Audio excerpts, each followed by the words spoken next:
has been. Oh my God. What a week. What a week. What a week. But we made it. We made it. We made it. We Yeah, we did. We made it. So how's your week going, Aaron? What's some things that you have? What's a goal? One goal that you set that you have accomplished this week? Oh man, I usually gonna start off by just putting me on the spot right off top. I finished. I finished the book that I was reading. So, Okay. which was what was I reading? Atomic Habits is the latest book that I've been reading. So I finished that this week. So that was a goal, knocking that out. Um, what else is going on? Um, I don't know. It's the end of the month, so it's crazy in finance whenever it's the end of the month. Just trying to close out these loan deals, trying to get everything situated, and all that good stuff. So how about you? Um, I realized I did a TikTok about menopause. I didn't realize there's so many women going through menopause. Shout out to the women between 40 and whatever age that menopause start.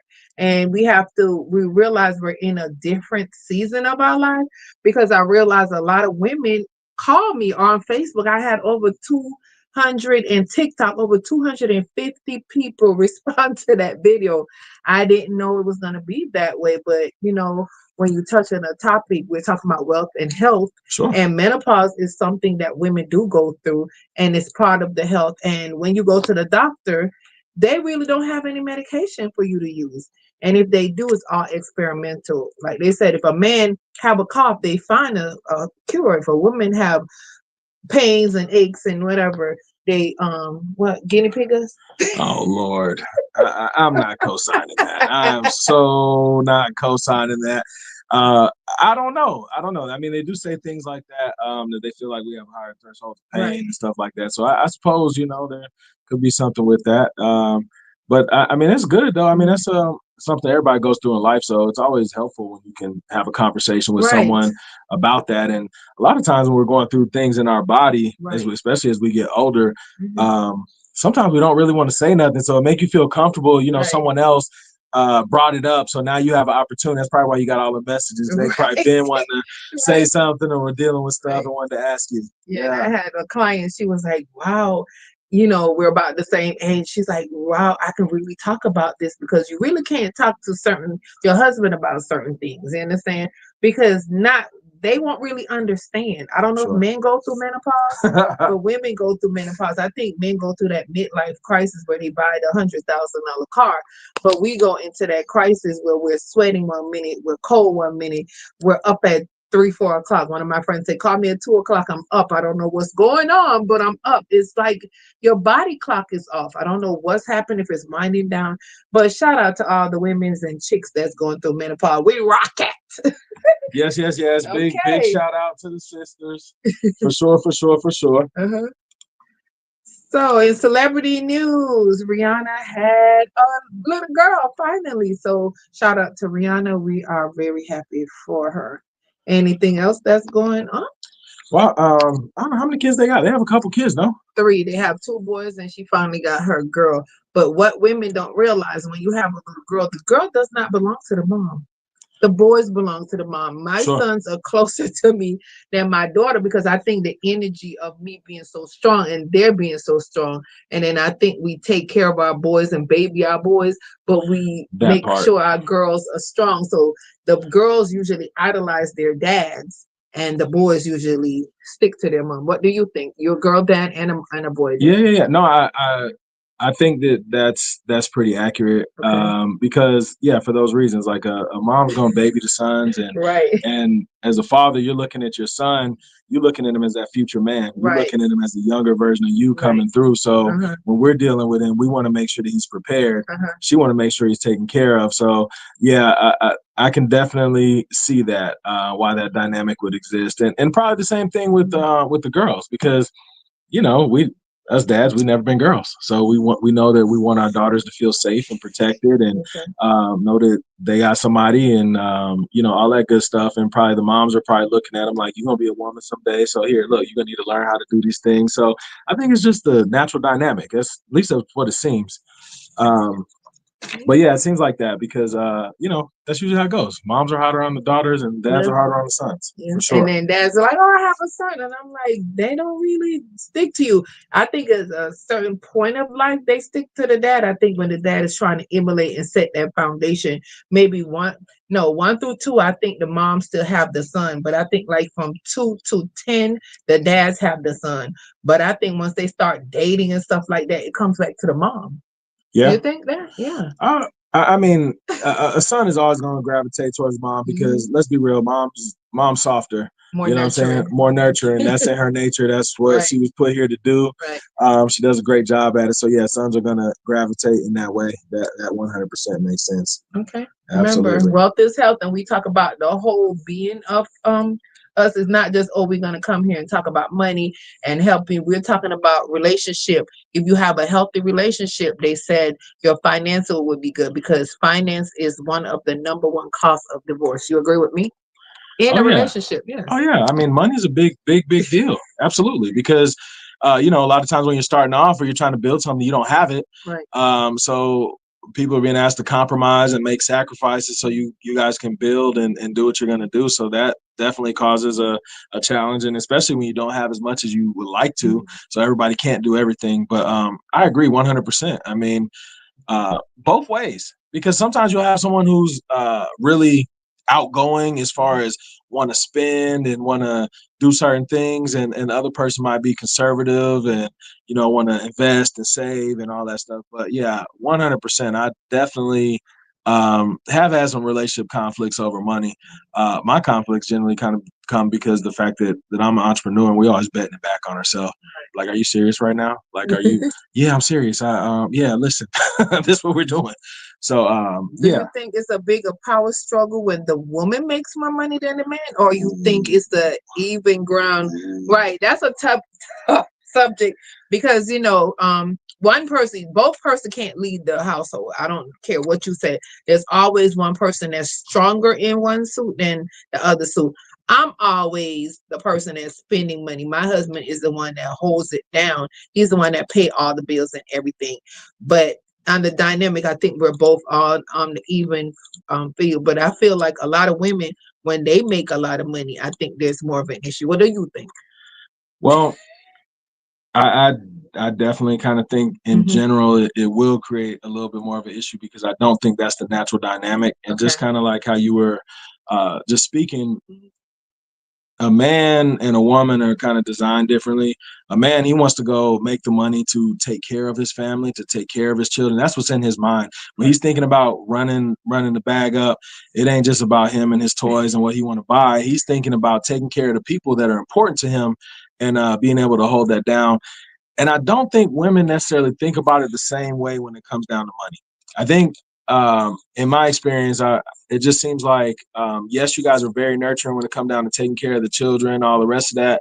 But it kind of seemed like when the woman makes more money or she's a strong earner, she kind of got that, oh, it's my money type thing and our money, that whole situation. And I know I might catch some Flat, because I was just about to say, women, get on the live now and tell. Hi, Tanya, what do you think? Do you think it's a problem when women is making more money or when the man is making more money? Because that's the dynamic. The man is supposed to make more money. Because Aaron about to get it in here. I'm about to fist fight. No, because when again, a man, that's what he's looking for. So he's thinking about it like that. He's thinking about his money to provide. I don't know that it comes to y'all mind like that. I think you can grow. I mean, I don't think it's automatic, you know what I'm saying? But I mean, anybody can grow in any area, you know what I'm saying? But that's just my perception of it. But then on the same token, you do have some men who will weaponize the fact that they earn more money. So they like that. So they want to use that as a control factor and all the rest of it. So, I guess it could go either way, but as a man, we're a provider. That's what we want to do. We want to pay all the bills. We want to take care of it. And if he can't do that, if he's a real man, he's getting frustrated by that. You know what I'm saying? He definitely wants that to happen. So when you see him frustrated, that's probably why he's frustrated. He's not frustrated because, the money's not where he wants to be, but he can't take care of his family the way that he wants to. And, that's a big deal for us. One of our listeners said women do have a problem when they make more money. They feel like they should be a little bit bossier. Thank you, Tanya, for All the way sending bossy. it in. Okay, we're not political. Remember, we're not. This is not a political arena, but we like to bring in things that are happening right now and right then. When I was in school, we had to talk about current event all the time. I don't think people talk about current event as they should. We're in this. It's just good for this moment thing Sure. happen. What is your, without being political, what is your take on Jimmy Kimmel returning from the suspension? Well, I mean, we're supposed to have freedom of speech in this Right. country, and that's what makes America a great place, because people can explain and express their ideas, and people have an opportunity to chime in. So Right. I'm happy that whatever happened behind the scenes to allow for him to come back was done, because that just seemed inappropriate to me. So I'm very happy that he's back, and I'm all for everybody speaking their mind, whether I agree with you or I don't agree with you, whether I like your view or I don't like your view. I'm about freedom. I'm about expression. And as far as I'm concerned, I have respect for anyone who has the courage to speak their mind, regardless if I think your view is way out there and I don't agree with it. I respect that, because then I can adjust accordingly, because you're standing in your truth of who you are. And so if it identifies with me, cool, we can work with it. If it doesn't, I'm stay away. What's your thoughts on that? I think, remember I told you last week that freedom of speech don't mean you say anything that come out of your mouth, but freedom of speech come with responsibility. And some people, we're in this real era right now. Everybody's sensitive. Like, I grew up in the 70s and the 80s, and we weren't sensitive. Like, I don't know what happened. We're so sensitive. Like, nobody could say anything without people getting offended or so happy. Oh yeah, is he bringing Jasmine Crockett off for it when it comes to women making? Yes, we have our opinion too. Thank you for that part. So I think people should be able to speak what they without repercussion. Oh, she's joining him. Okay, Jimmy Kimmel and Jasmine Crockett. That's one to watch. She's going to be joining him on the first show coming back. Oh, cool. She's a strong Black woman, and we What is she doing in? What, help me out. I'm not much on pop culture. So. Hey, hi Sandra. We get more viewers. Please like and share. So she'll be joining him on his first comeback. Gotcha. Coming back to the air, because remember he was suspended. Now Sure. he's coming back. She'll be his first guest coming back, and she's very opinionated, like he is. I can't wait to see. We're gonna be talking about that next week. Thank you guys. You're not gonna make me watch, because I don't know who she is. Watch. You don't know who Sandra? Nope. You don't know? Not at all. Not even a little bit. Have no clue. He doesn't know at who all. Jasmine Crockett is. I'm sorry. I'm gonna beat you. Well, she is like the most powerful. Maybe Black if I woman see right her now. face or Hear her, or if I hear her voice, perhaps I might recognize it. She said beach, blonde, built body. Blah, blah. Yes. Bleach blonde, butch built, bad body. Yes. I just seen that clip pop up the other day. Okay. I know exactly who sis is. Shout out to the senator. Yes. All right. Good deal. Okay. So now we're on to how do we build wealth? What's some of the things that we do to build wealth? Well, I mean, how to build wealth. There's first of all, you got to have a plan first and foremost. Mm-hmm. Anytime you're doing anything without a plan, like you don't really know if you're being successful or not. You might have had more emotion than you've had before, but if you don't have a plan or you're not tracking it, how do you really know if you're successful? So one of the things that I would say is you have to learn how to pay yourself, and learn how to pay yourself first, because I promise you, there's going to be a lot of people who want your money when you get paid. And if you don't put yourself on the top of that priority list, and your savings and in the future, you're going to be left out, because a lot of times people will take care of the immediate need because that's in front of you. I'm hungry right now. I need something to wear right now. I need something to drive right now. But what happens when I get older and I can't work like this, or I don't want to work like this? You have to strategize. What's your number one strategy? Like I tell you, every time I get paid, they talk about you put tithes and offering 10%. I put getting a money management class. Good idea. They're giving us tips.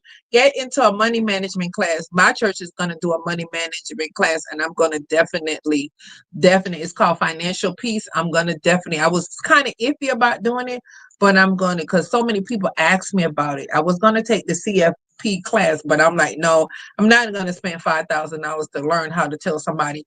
But the Financial Peace is done by, who's that guy that Gordon Ramsay.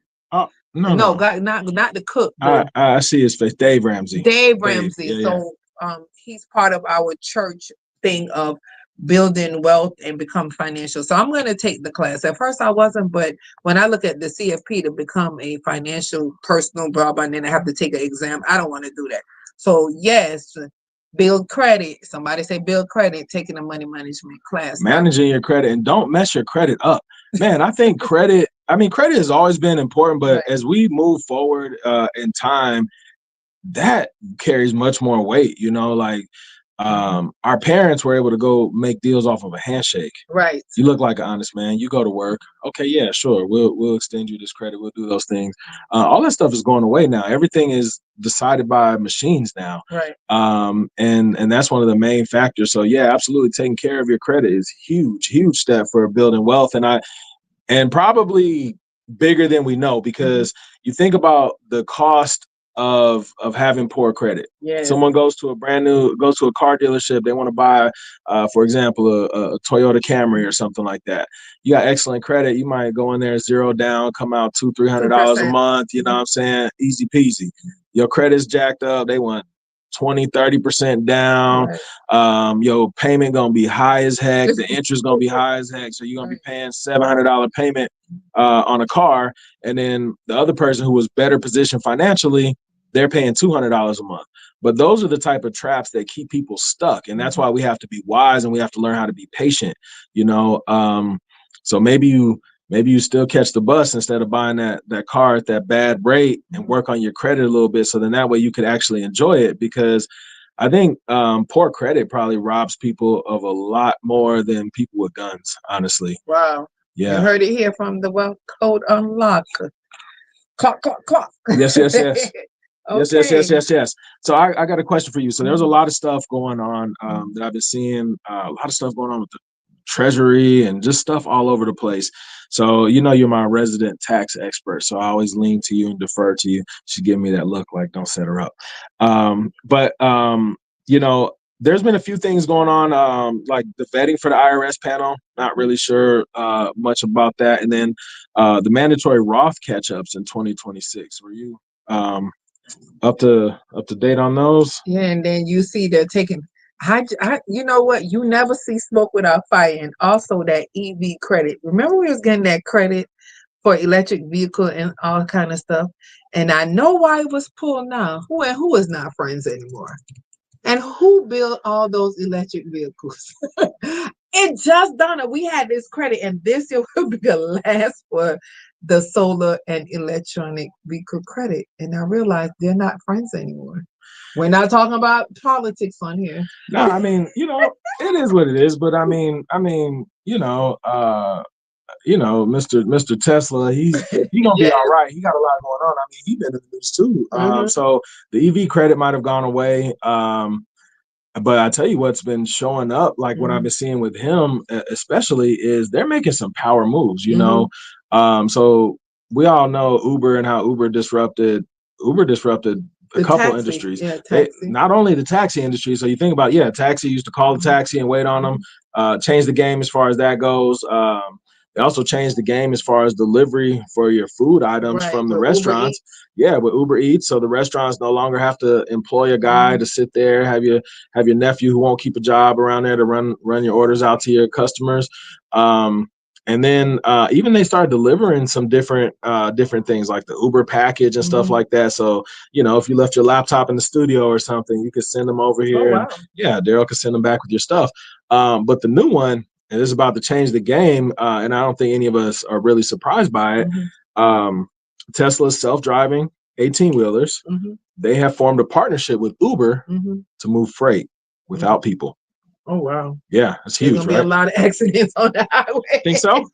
I don't know. I just think we're going too fast. And remember, in the end, in the Bible, you know, if you want to go back, that's, you know, technology is gonna be the end of us. I think they're moving at a speed. And why are you moving so fast to push people out of it? When people need jobs, a lot of people feed their families from trucking. So once you start taking that away, then the infrastructure is build more prison. You understand? And yes, because if you don't have a job, what are you gonna do? You just told me that men wants to be the person that is the Sure. breadwinner. There is more men in trucking and making good jobs than there's educated men out there working in a 9 to 5 job. Okay. I'll agree with you. I'll agree with you on that. They make over 100 grand, like most truckers, because I do truckers taxes. Sure. And you can be 21 with a driver's license, and at the end of the year, you make your own money. I even have one of my friends, she's a woman and she's now a trucker. She's turned into a trucker, and she had a juice bar. Mm-hmm. And she went and became a trucker. She making $300,000-$400,000 a year. She got all her license. She does the port authority. She does this. So trucking is putting a lot of African American in positions that we weren't in position before. And here again, these 1%ers, because when you put all these people in here, it pushed the small person down and put the 1%ers up. Well, I mean, what are you going to do? You can't put technology back in the box. And I mean, are we not responsible to pay attention to what's coming and position ourselves? And I don't mean to sound callous, but you sound careless. the world changes. The world changes. What are you going to do? And we see it coming. So everybody who's observing this, they need to figure out how they're going to position themselves. Maybe you pivot to being a mechanic that works on those self-driving vehicles. Hell, maybe you call Carr Consulting, visit us at carconsulting.us, and you go ahead and let us get you some working capital, and you buy a couple of those self-driving trucks, and you sit there from the beach and go ahead and plug in the coordinates and let them go. But we got to take responsibility for ourselves, though. The world is gonna change. I mean, I get it that's a great job. The good news is it's not going to happen overnight, because there's tons of people. It's going to be expensive to buy that equipment. It's going to be expensive to deploy it. And it's going to be a process in making that happen. But we got to pay attention to that, because the world is going to keep changing. It's just like IT, just like the elevator operator. Well, there was people in all the high-rise buildings when elevators were out that was a job, and you would stand there and you would pull the lever for the people. Well, now we push the button ourselves. So those elevator operators had to reintegrate into society, and the truckers are going to have to do the same. We can't put tech back in the box. I know people are frustrated because they've been doing what they've been doing, but the world changes, and I mean, there's no way around it. Okay. Pay yourself first. You say treat savings like a bill, non-negotiable. Aim to save 20% of your income. How would you advise someone to save 20% of their income? He's the finance guy. That's why I'm asking him. Well, you got to start where you are with what you got right now. We all know that the world has become incredibly, incredibly expensive, and people don't have a lot of money to save, depending on the situation that you're in. But you got to start with where you're at. Save something. Because can you give us one tip how someone could do that? Yeah, absolutely. Okay. You start with where you are. Like I think maybe we'll get into it a little bit later, but we're talking about the book that I was reading, which is Atomic Habits. And one of the things in Atomic Habits that it talks about, one of the techniques, is to make it easy to start a new habit. So if you have not been saving at all, and the budget's kind of tight, you're doing what you can do to make ends meet, and you don't have a bunch of money, don't put a crazy goal on yourself. Don't say, I'm gonna save $500 this week, when you know that all you have at the end of the week is $500. That's probably not going to happen, because you're going to have things that come up. But one thing they were saying is just make it easy. So the goal might be to save $500, but just save $5 a week. Because one thing that happens is, the more that you do what you say you're going to do, the more that your actions line up with the person that you're becoming, that does something for you psychologically. So even if you can only put $5 in there, put the $5 in there. And he gave that example. Same thing with on the health side. You might want to run a marathon, but you've been sitting on the couch. You haven't been working out. So just get up and go walk for 10 minutes. Go walk for 5 or 10 minutes. You know what I'm saying? Put your running shoes on. Like, set the goal low so that you can be successful, because the more times that you achieve a goal, it reinforces the identity of what you're building. It makes you feel better about it. And, I think that's some of the reason why people are sometimes afraid to set goals, because they don't want to feel bad if they don't do it. Hey, I want to do X, Y, Z. I want to open this business. I want to lose this weight. I want to accomplish this. And sometimes they're afraid of failure. And I think that might be some of, that was my thoughts on it. But yeah, you just got to start where you're at with what you got, and that's not really a new concept. I mean, you always have to do that. Okay, some people. What about automating transfer to saving investment before spending? Here is my take on this. Automation, I think, has become our worst enemy. Because let me tell you, let me give you my point of view first, then you give it. Because sometimes you have those subscription and you have them on automation and you forget about them because they're small. Like I had $1.99 coming from Apple for almost 3 years, and I didn't realize that became over the years like taking money out of it. Here's another way with automation. People use plastic so much. Like when I was growing up, we used to go to Walmart and we used to bring our cash in. So even my daughter, she's 19 years old, she'll be 20. And she said, Mommy, when you're using that plastic card, you don't realize how much money you're spending. But if I have $100 cash in my hand, I know how it's going out.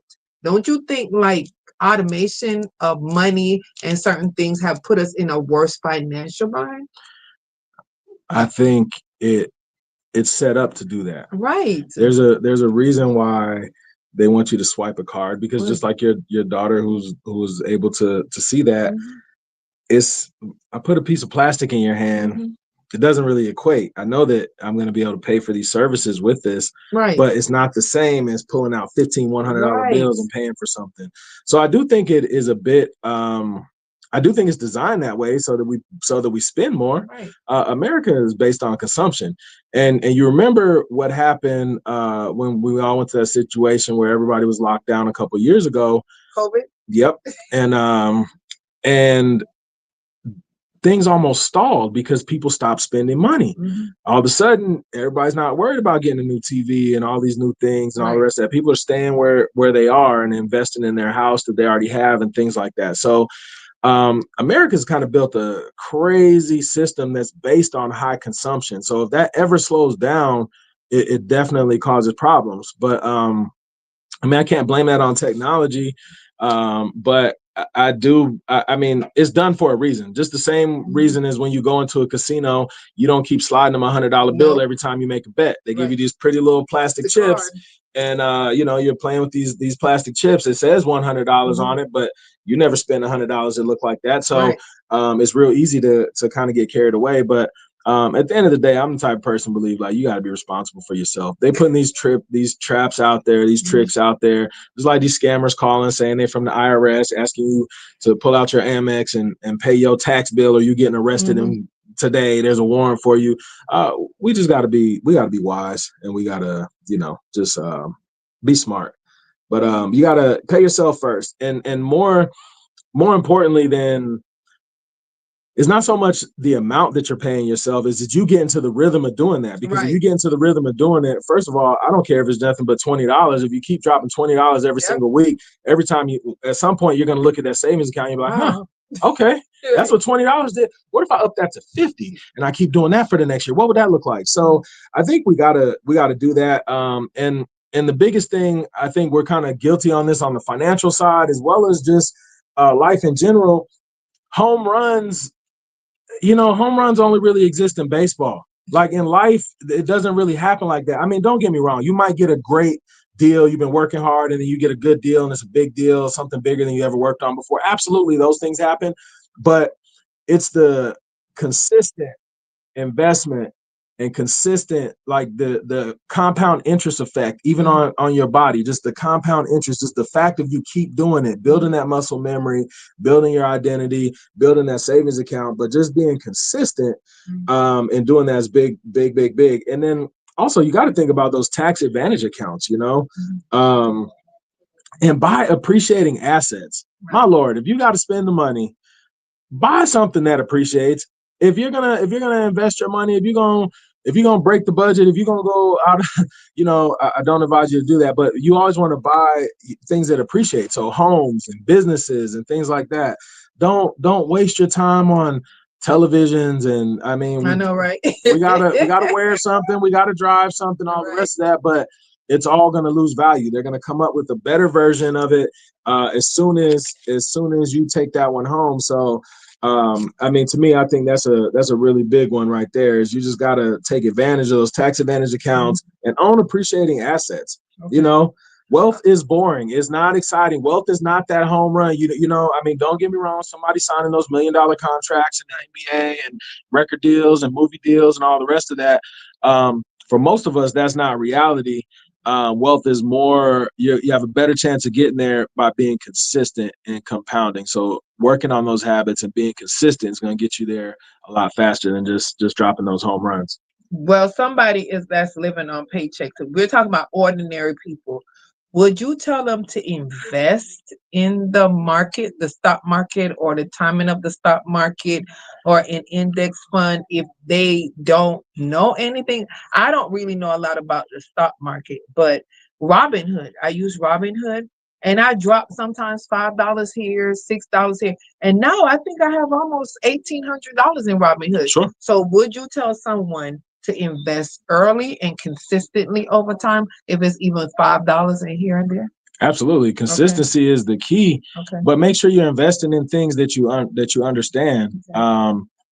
The stock market, there's nothing wrong with investing in the stock market, but you have to understand, you get a 1% gain and you had $100 in there, that's not doing nothing for you. You know what I'm saying? Or even if you get even if you had $1 in there and there was a 20% swing for that stock. Okay, so you went from $1 to $1.20.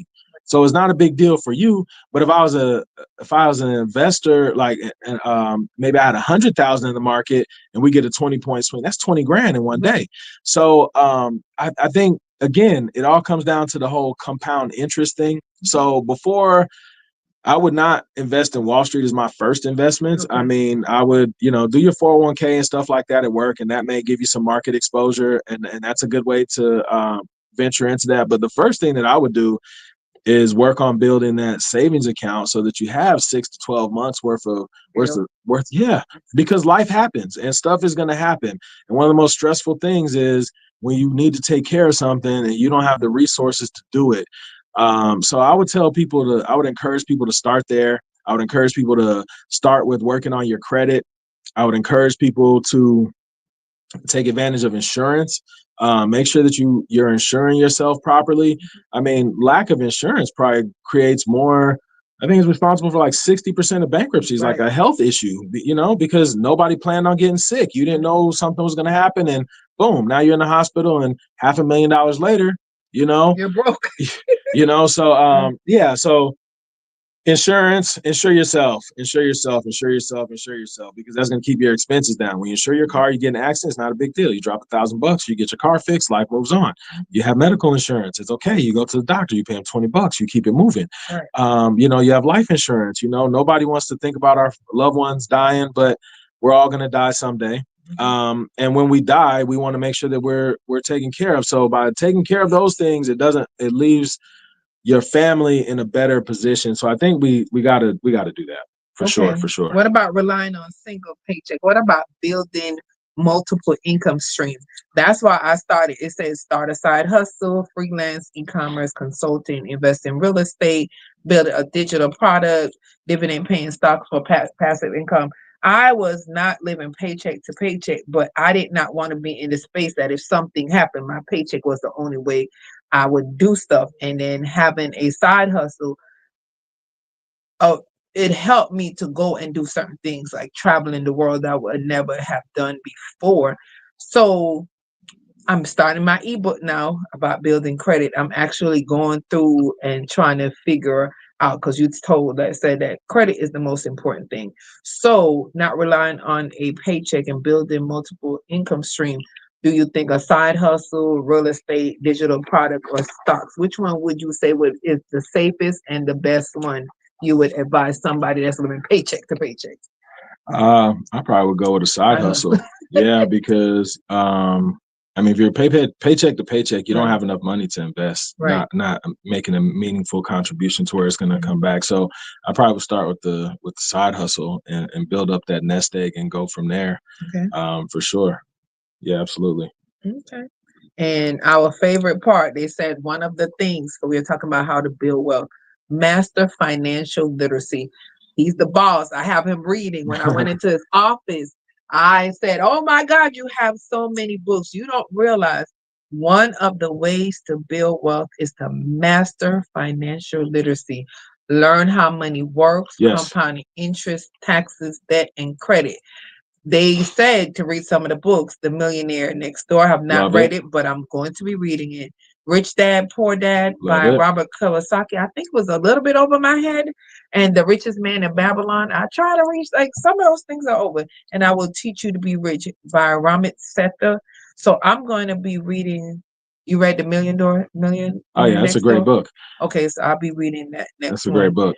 And you know what's funny about Hmm. that book is you'll Hmm. see when you read it, The Millionaire Next Door, Right. it means just that, because in our society, a lot of times the people who have a high income, they really don't have a high net worth, because there's so much expectation from society that you should drive the new Mercedes or the new Beamer, and you should live in this Or the gated community, Maserati. or the Maserati, or the Wraith, or whatever you want to drive.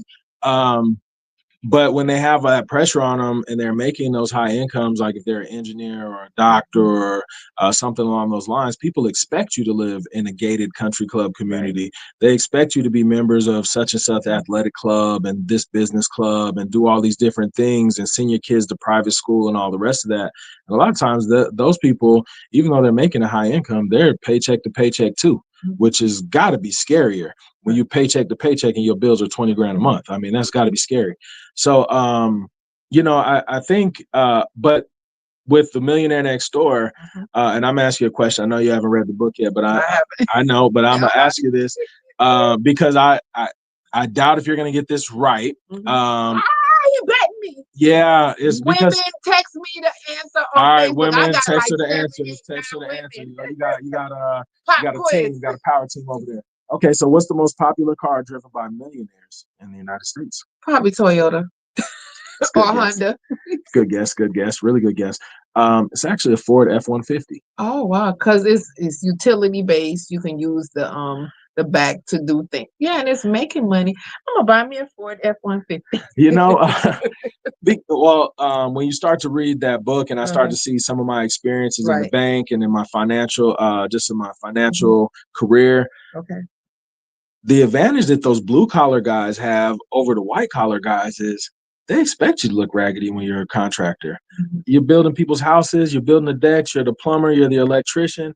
Nobody cares if you pull up with a pickup truck with a dent on it. Nobody expects you to go buy a truck every 2 years. They probably don't think you even make any money.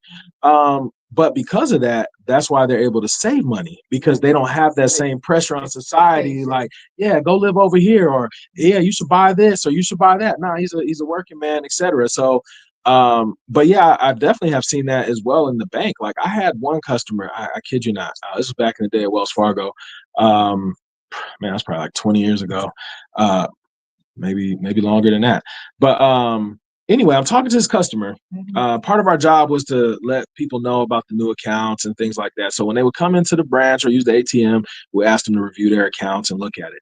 This guy came in, literally, his wallet was about to fall out of his pant pocket because he'd been wearing them jeans so much that corner done wore out. And literally the corner of the wallet's poking through.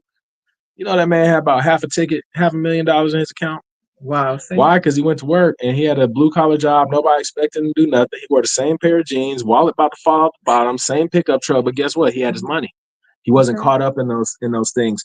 So I think that's very, very, very important. But building a business and buying a home are probably two of the biggest things that you can do, because those things are gonna help you make money while you sleep, because they're gonna continue to appreciate.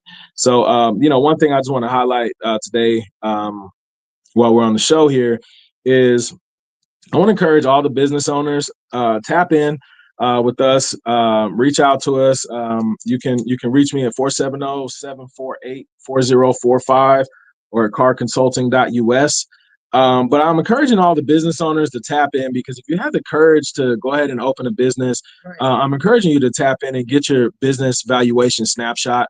And that's huge, because most people have no idea what their company is worth. They're looking to raise money. They're looking to invest. They're looking to get loans. And eventually you're thinking about exiting one day. And hopefully you're thinking about exiting as you're building your business, because it'll be exit ready.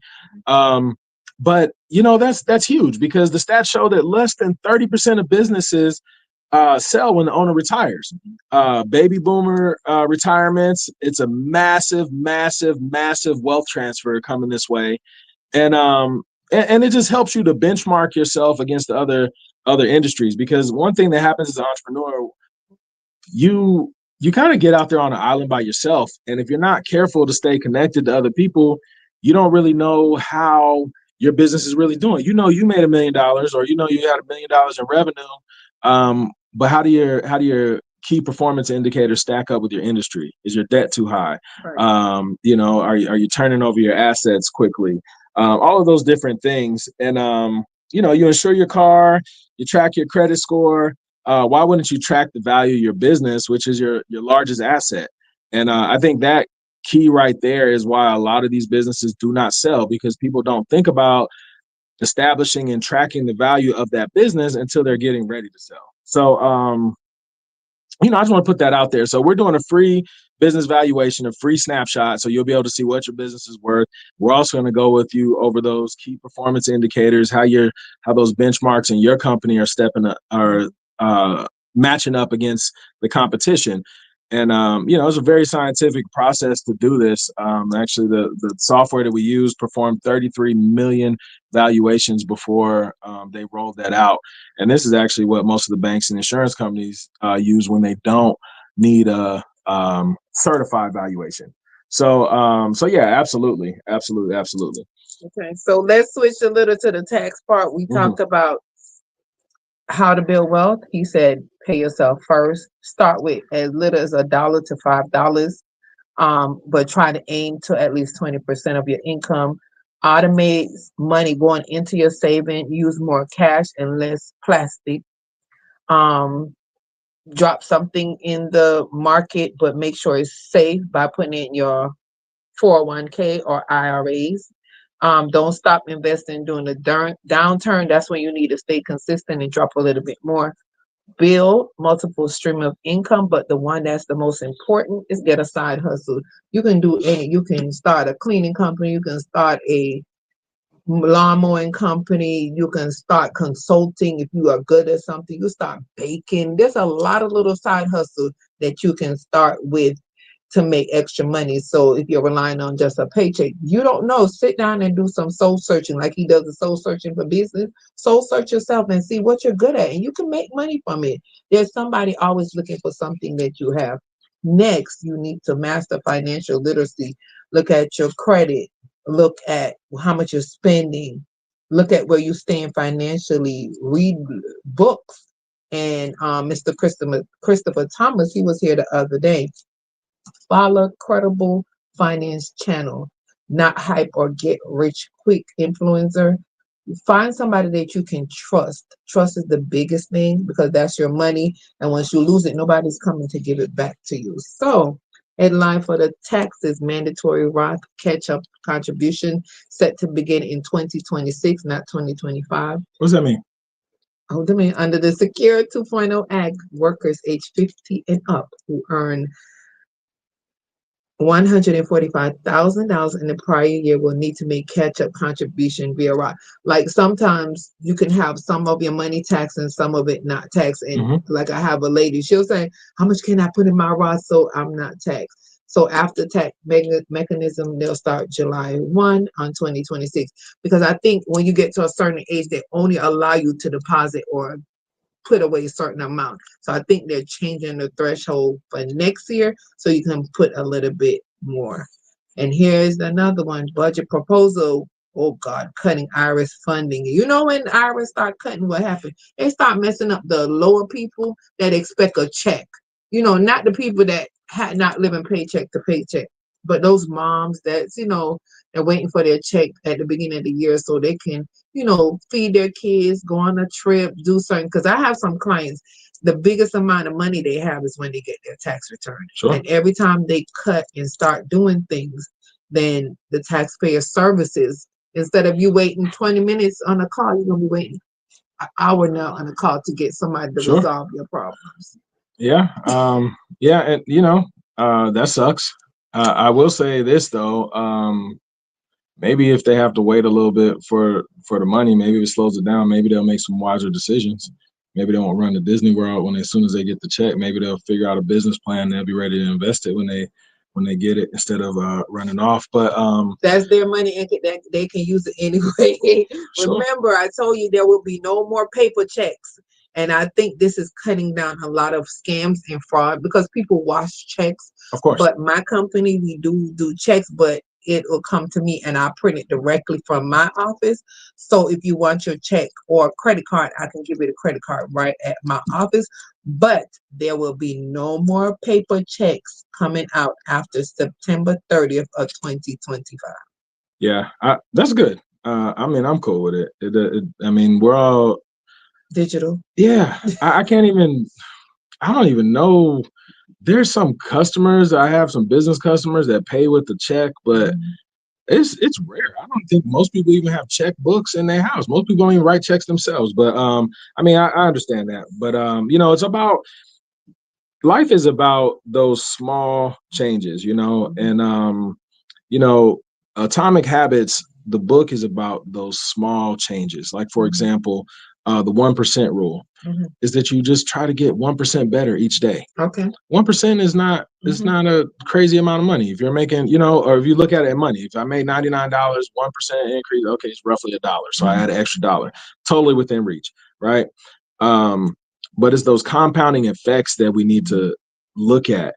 It's what you're doing every day, day in and day out, what is affecting your life. Okay. If you sit on the couch every day, it's affecting your life. If you eat unhealthy every day, it's affecting your life. Yes. If you're eating healthy for the most part, and one day you go and you eat something very unhealthy, it's not going to completely throw you off track. If you're going to gym every day and then one day you miss, it's going to be all right. If you're saving every single time you get paid, if you miss something one time, you're going to be all right. But it's just that 1% rule. And if we just look at that 1%, it's that compounding effect, just like compound interest. It just keeps adding on top of each other. Okay. And, well, another, I'm sorry, I'm still in the microphone for a second, but I fell in love with that book. I love to read, like you said earlier, but some of the key takeaways, I got 4 or 5 of them, and I'm asking y'all to pick one, which I think you'd like to focus on this week. But so the 1% rule, and then habits shape your identity. So you focus on who you want to be. So sometimes we think about changing habits, but we don't think about changing who we are. So if you're going to develop a healthy lifestyle and you're going to work out and you're going to eat good and all these things, well, you probably want to stop hanging out at the fried chicken joint. You know what I'm saying? You probably want to stop. If your friends aren't into the same things that you're into, your colleagues aren't into the same things that you're into, you're going to want to find a new group so you can keep moving forward, because the people that you're around have a big influence on you. If you're around people that drink all the time, you're going to probably want to drink. Even if you're not a drinker, you're going to be tempted to do so. Hi, Teresa. Oh my God, I haven't seen you in years. One of my New York. We're going all the way to New York. People in New York catching us. Thank you for reaching and liking, share. Oh wow. Hi, Teresa. How are you doing? Hi, Serene Richards. We having a lot of people coming on Facebook. There's millions of people on the radio. Yes. There's millions on the radio. Okay. They're all over the place. Okay, new tax scam via social media. I keep telling people the IRS is warning taxpayer about fraudulent return scheme. PPP, remember, people are doing PPP. Stop going to people because they say they can give you the most money. Once they do your taxes and they're gone, the responsibility lies on you. Every time somebody hears something on social media, we can get you back this, we can get you back this. It's a scam going around now involving fabricated household employment wages filed under the Schedule A. I had a client come in and it says she has a housekeeper or a maid. I was like, where do you have a housekeeper? Her daughter's 20-something years old. Be careful when these people are putting stuff. Learn how to read your tax return because they may not come back. Like the lady from DeKalb County for $40,000, she's going to spend, I think, 5 years in prison. People are not telling you now. What you say, financial crime don't have a time limit. Financial, I'm doing great. You look beautiful, very informative thing. Yeah, financial crime don't have no statute. They sit there and build a case like 5 years. They build a case against you. But some of the people is looking at 5, 19, 20, 21, 22, 23, 24, 25. I mean, I don't. It's probably the statute of limitation has to do when they. I don't. I'm not a criminal, so I don't really know if it has to do when you file charges or when they try to indict you. I don't know. But yeah, just stay away from it. it's tempting when you don't have a lot of money and somebody's telling you they can do this and that for you, but at the end of the day, you end up holding the bag. If it sounds too good to be true, it probably is. Right. Probably is. In the IRS, we talk about staff cutting rates concern for the 2026 filing season. Don't come to me and Mr. Carr and say, "Where's my money at?" Because it's going to be taking you a little bit longer after losing 25% to 26% of the workforce. Oh, wow. The IRS may struggle in the next tax season for the agency. Talking about it, but Mr. Carr said maybe if you have to wait with your money a little bit longer, you'll be careful. It's blessed me as an entrepreneur. There's been plenty of times where I've had plans and I've been ready to go get stuff done for my business and go do things, and I thought that was the right way to invest that money, and I didn't have it right then at that moment, but my perspective changed before I got it in my hand. So, I mean, we got to think big picture. We got to, of course, you got to enjoy your life, right? You got to think big picture, man, because someday you're not going to be able to go as hard as you can, and if it's hard for you to generate the income that you need to generate now, how is that going to be 10 years from now, 20 years from now, as you continue to get older? You're going to have less energy, you're going to feel less like doing that stuff. So, we just got to be diligent and kind of dig into those things early. And when it comes down to habits, saving is a habit. You know, those the dedication to the repetition is what gets people to over the finish line. It's the people who will do the same thing over and over and over. The people who eat well every day, the people who work out every day, the people who work on their business every day, the people who pray every day. Whatever you're doing every day, that's going to really shape who you are. And we have to really give more credit to the environment, because environment got more influence on you than willpower. Willpower only lasts so long. But environment, so shift your environment so you don't have to, be around the same things that don't align with who you are anymore. My last takeaway, the free e-file system, where people go in the IRS and direct file free. The Trump administration is taking back some of the funding. On this one, I think it should, because there's no reason why I should have a business and you should be getting the service that I pay money for free. You understand? It's taking like how I think Redfin and Zillow and stuff took away from realtors.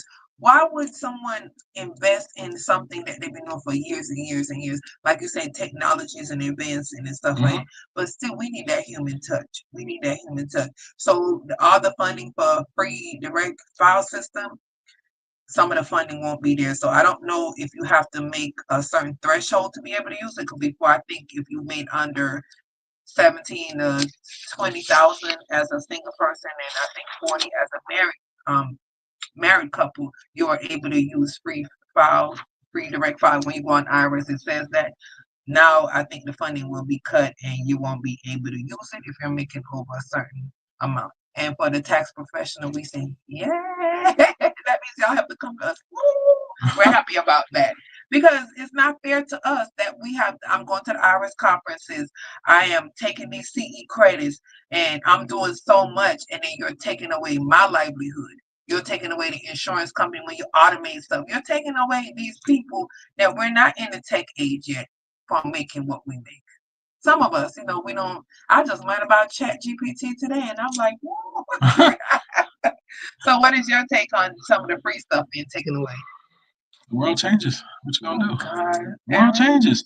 There's two things that are certain. Death and tax. All right now. So change, I'm gonna say change and death. Tax ain't even certain. You see, they changing stuff up. It could change.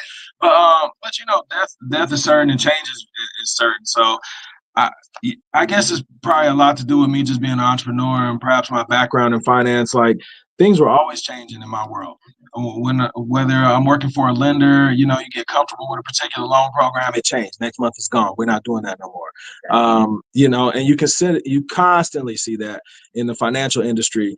Banks are getting bought out. You're having to learn how to do things over and over. So perhaps I've had to deal with change more than some others. So I just roll with it, man. It just it just made life easier, because you can only do what you can do. Now, by all means, use your power, vote, talk to people who are connected, do what you can to influence things. But if it's something that's done and you can't change it, let's just embrace it, and let's move forward. Learn, love it, like it or not, but it just, I just kind of feel like we got to just keep moving. Okay, so how can they reach you? You can reach me, Dr. Shanann Huie, at Taxman LLC. You can also call me at 404-791-8840. I'm the Tax Diva. Even right now, I'm getting clients, and I'm like very appreciative of the universe right now. For people that trust me, like Mr. Christopher said, I would never break your trust. I work on ethics, and if anybody knows me, I'm ethical in everything I do. I never got a PPP loan because I just didn't understand it. And whatever I don't understand, I'm not putting my clients. I don't like orange. I don't look good in orange. I don't want to have to be made to wear orange. So I keep that part, and I love the friendships and networking that I build with people. So when he talk about trust, I'm one of the people that you can trust, and I'm not the most expensive person. I'm right in the middle. And sometimes, I have people that's doing 5, 6 years of taxes. I negotiate because, if you are doing it yearly, then it'll be different. But when you're negotiating, I do, if you're coming with 2, 3 years, the price I negotiate. Even though you can't negotiate with other companies, I do negotiate. So how can they reach you, Aaron? Yeah, you can reach me at carconsulting.us and car_consulting on any of the platforms. And you can always call my office 470-748-4045. But yeah, we're here to help. All about helping the community grow and be empowered, because it's the small actions that are going to lead to the giant changes. So we don't have to save $1,000 this month in Right. order to start a habit of saving. You just need to get $5. consistent with it. $5 and just keep seeing that $5 stack up and be consistent with it.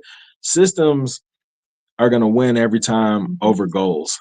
Sometimes goals can be scary, and I think that's why people don't like to set them, because if they don't make it, they feel bad. But if you set a system in place, it's going to make sure that you eventually get to that goal, because that system is putting you in that trajectory.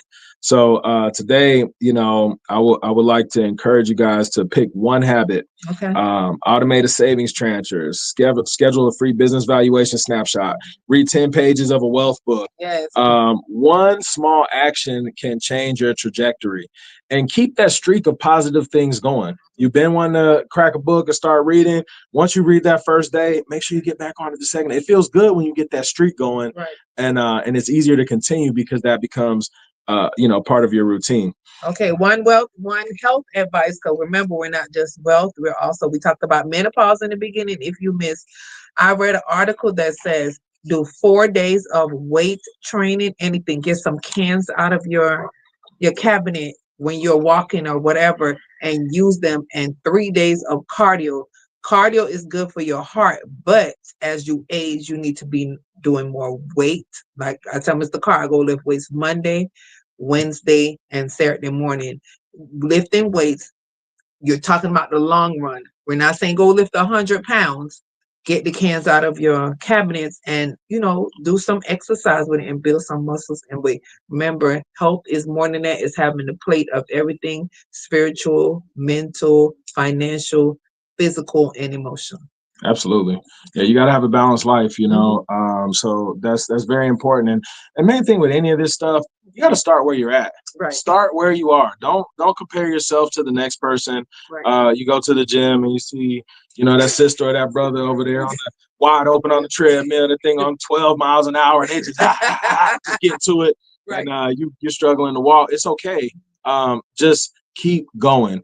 I guess there was that famous saying that Dr. King said. He said, if you can't fly, run. If you can't run, walk. If you can't walk, crawl. But whatever you do, you got to keep moving. Okay, this is Dr. Shanann C. Huie, and Aaron Carr. We're AC, the money guy. We're on the Wealth Code Unlocked. Check us out every Thursday from 6 to 7 o'clock Eastern Standard Time. We will put snippets on with our social media. We're working on that. Like and share, because we're here. If one person can hear us, we're not all about the fluffs, and because we come and we give you strategies and what you need to do. Like he said, put away $5, and $5 a week end up being $20 a month, and you can cut costs by making your own coffee. bring your own sandwiches to work. There's so many things you could do to put that $5. He's from the banking industry, so he knows the finance industry. And this is the world code unlocking what? AC the Money Guy, join us. We're unlocking this combination one code at a time. Every single week. We'll see you next week. Same time, same channel, unlocking that code one combination at a time. Have a great, great rest of the week on purpose. No, no.